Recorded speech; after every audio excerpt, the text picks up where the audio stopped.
नमस्कार। आप सबों का भारतीय भाषा अभियान की ओर से अभिनंदन है। आशा है आप लोग स्वस्थ एवं प्रसन्न होंगे।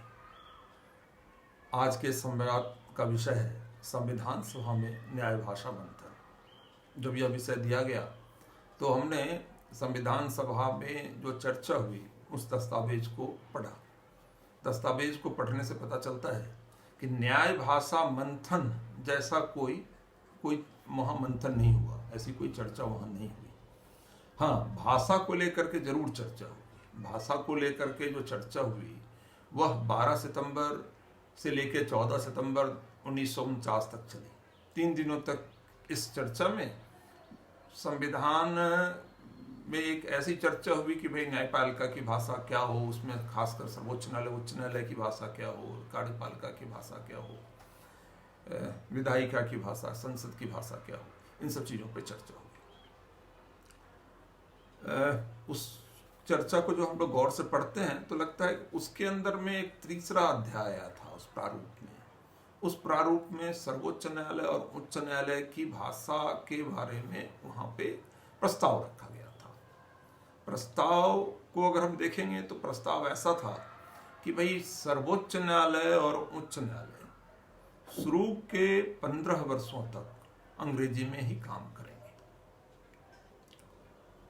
उस प्रावधान के अंदर में एक व्यवस्था यह दी गई थी कि बाद में अगर चाहे तो संसद अलग से कुछ कानून बना सकता है। प्रस्ताव को रखते हुए श्री अयंगर ने कहा, अयंगर स्वामी ने कहा कि श्री एन गोपाल स्वामी अयंगर जी ने कहा कि चूंकि उच्च न्यायालय और सर्वोच्च न्यायालय शुरू से ही अंग्रेजी में काम करती रही है और सारे कानून अंग्रेजी में ही रहे हैं, तो ऐसे में उच्च न्यायालय और सर्वोच्च न्यायालय को अंग्रेजी में ही काम करने की आजादी होनी चाहिए आने वाले 15 वर्षों तक। इस प्रारूप में क्षेत्रीय भाषाओं के बारे में कुछ भी नहीं कहा गया था, किंतु यह जो बात कही गई थी यह बात यथार्थ से थोड़ी सी परे थी। इसकी जो पृष्ठभूमि थी कि भाई चूंकि उच्च न्यायालय और सर्वोच्च न्यायालय शुरू से ही अंग्रेजी में काम कर रहे हैं, इसीलिए अंग्रेजी रखी जाए। तो ये जो बात थी ये सही तथ्यपूर्ण नहीं थी, उसमें थोड़ी सी कमियां थी। तथ्य को लेकर के विरोध हुआ, तथ्य की बात शुरू हुई। अब तथ्य की बात शुरू हुई तो उसमें 6-7 लोग सामने आए। संविधान सभा में जो 6-7 ऐसे सदस्य थे जिनको लगा कि ये गलत स्थिति है, तो वो कुछ लोग सामने आए और बड़ा स्पष्ट करने में लग गए बात को। उसमें सेठ गोविंद दास जी का नाम मैं सर्वप्रथम लेना चाहूंगा। उनका कहना यह था कि जो प्रांत ऐसे हैं जहां की उच्च न्यायालय पहले से हिंदी में काम कर रही है, वहां आप अंग्रेजी न लाएं, वह गलत होगा। उनका मानना था कि आप जहां हिंदी में पहले से काम हो रहा वहां हिंदी में काम चलते रहना चाहिए। फ्रैंक एंथोनी जी ने भी कुछ ऐसा ही कहा। दूसरे सज्जन थे श्री फ्रैंक एंथोनी जी, उन्होंने भी यही सा कहा कि भाई अगर हिंदी में जहां से काम पहले से चल रहा वहां अंग्रेजी थोपना उचित नहीं होगा। श्री पंडित रविशंकर शुक्ला जी ने क्या कहा, यह भी जानने की आवश्यकता है। उनका भी यही कहना था कि न्यायालय के संबंध में, खासकर उच्च न्यायालय के संबंध में कानून बनाने का अधिकार राज्य सरकारों को दिया जाना चाहिए। साथ ही उन्होंने कहा कि राज्य सरकारें जहां हिंदी में काम हो रही है उनको हिंदी में काम कर आगे भी करते रहने की अनुमति व्यवस्था करनी चाहिए। एक प्रश्न के उत्तर में उन्होंने बड़ा स्पष्ट कहा कि ऐसे न्यायाधीश जो उच्च न्यायालय में हैं और ये कहते हैं कि हिंदी में काम करने में उनको दिक्कत आती है, तो उनको न्यायाधीश पद से भी इस्तीफा दे देना चाहिए। तो लोग बड़ा स्पष्ट थे कि अंग्रेजी मात्र को इस कारण से आप लेकर के नहीं आ सकते हैं कि न्यायाधीशों को उसमें सहूलियत होगी। बाद में श्री राम प्रकाश सहाय जी भी आए इसी बात को समर्थन करते रहे करने के लिए कि भाई देखिए, बहुत सारे प्रांत भारतवर्ष में ऐसे हैं जहां पे पहले से ही हिंदी में कामकाज होता रहा है। हिंदी पूर्णतः वहाँ की एक विकसित भाषा है। ऐसे में आप सिर्फ अंग्रेजी को 15 वर्षों तक लेकर के आना चाहते हैं इस प्रस्ताव के द्वारा, वो गलत है। पुरुषोत्तम दास टंडन जी ने यह मांग रखी कि भाई आप भाषा को ध्यान में रख करके राज्यों को, उच्च न्यायालय की भाषा को ध्यान में रख करके राज्यों को 2 वर्गों में बांट सकते हैं। एक वर्ग उन राज्यों का जहां हिंदी में पहले से काम होता रहा है, और दूसरा वर्ग जहां पे हिंदी में काम नहीं हो रहा है, और जहां हिंदी में काम हो रहा है वहां हिंदी में ही काम होते रहना चाहिए।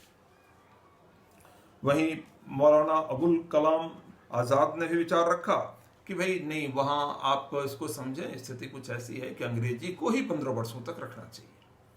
तो ये जो कुछ नाम हमने लिए, इसके अलावा कुछ 1-2 लोग और थे, ये जो नाम लिए, इन नामों की बातों को जब हमने आपके आगे रखा, इन नामों के माध्यम से जो बातों को आगे रखा हमने, तो बड़ा स्पष्ट होता है, हम ऐसा कह सकते हैं कि इस चर्चा से यह बड़ा स्पष्ट होता है कि एक स्तर पर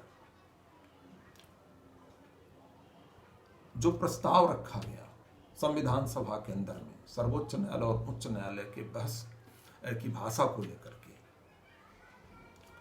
वह कहीं न कहीं तथ्य से विपरीत था। जो प्रावधान था, उस प्रावधान को इस आधार पर तय किया गया था कि भाई सभी प्रांतों में शुरू से ही अंग्रेजी में काम हो रहा है, वहां के न्यायाधीश शुरू से ही अंग्रेजी में ही काम करते रहे हैं, इसलिए वहां अन्य किसी भाषा की चर्चा नहीं हो सकती है, ये बात नहीं की जा सकती है।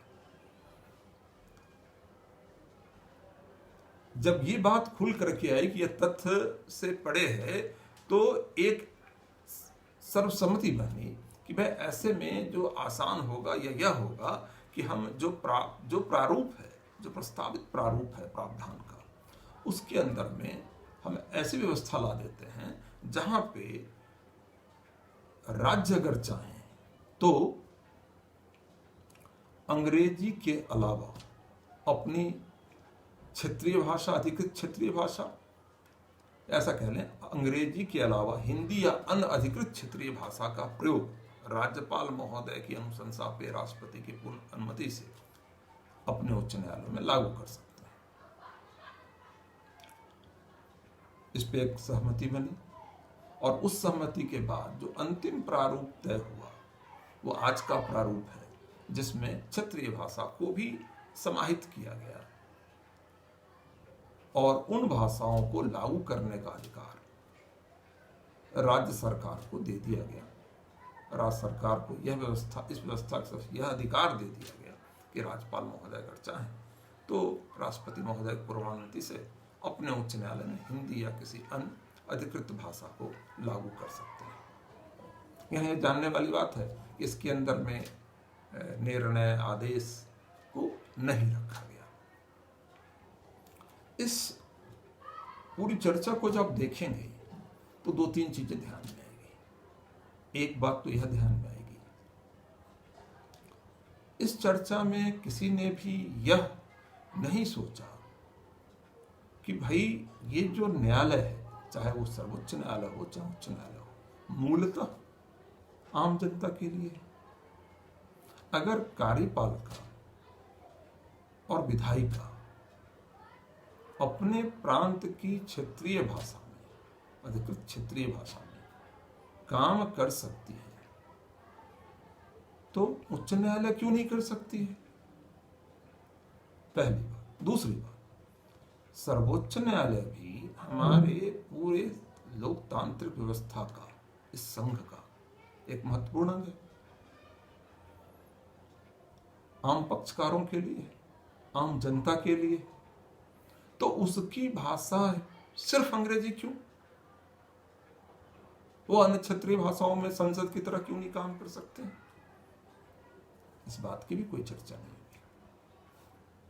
आप अगर देखेंगे, इस चर्चा को पढ़ेंगे गौर से, तो आपको ध्यान आएगा, हमें भी ध्यान में आया कि भाई पूरी की पूरी बात इस बात पे टिकी थी कि हम अभी आज़ाद हो रहे हैं, इतने दिनों के बाद हम आज़ाद हो रहे हैं, हमारी सारी व्यवस्था इंफ्रास्ट्रक्चर आप कह लें तो अंग्रेजी में तैयार है। भारतीय भाषाओं को अभी हम स्थान नहीं दे सकते हैं, फिर भी जहां पहले से ही भारतीय भाषाएं अपना स्थान बना चुकी हैं तो वो राज्य सरकार चाहे तो अपने यहाँ भारतीय भाषा में काम कर सकती है।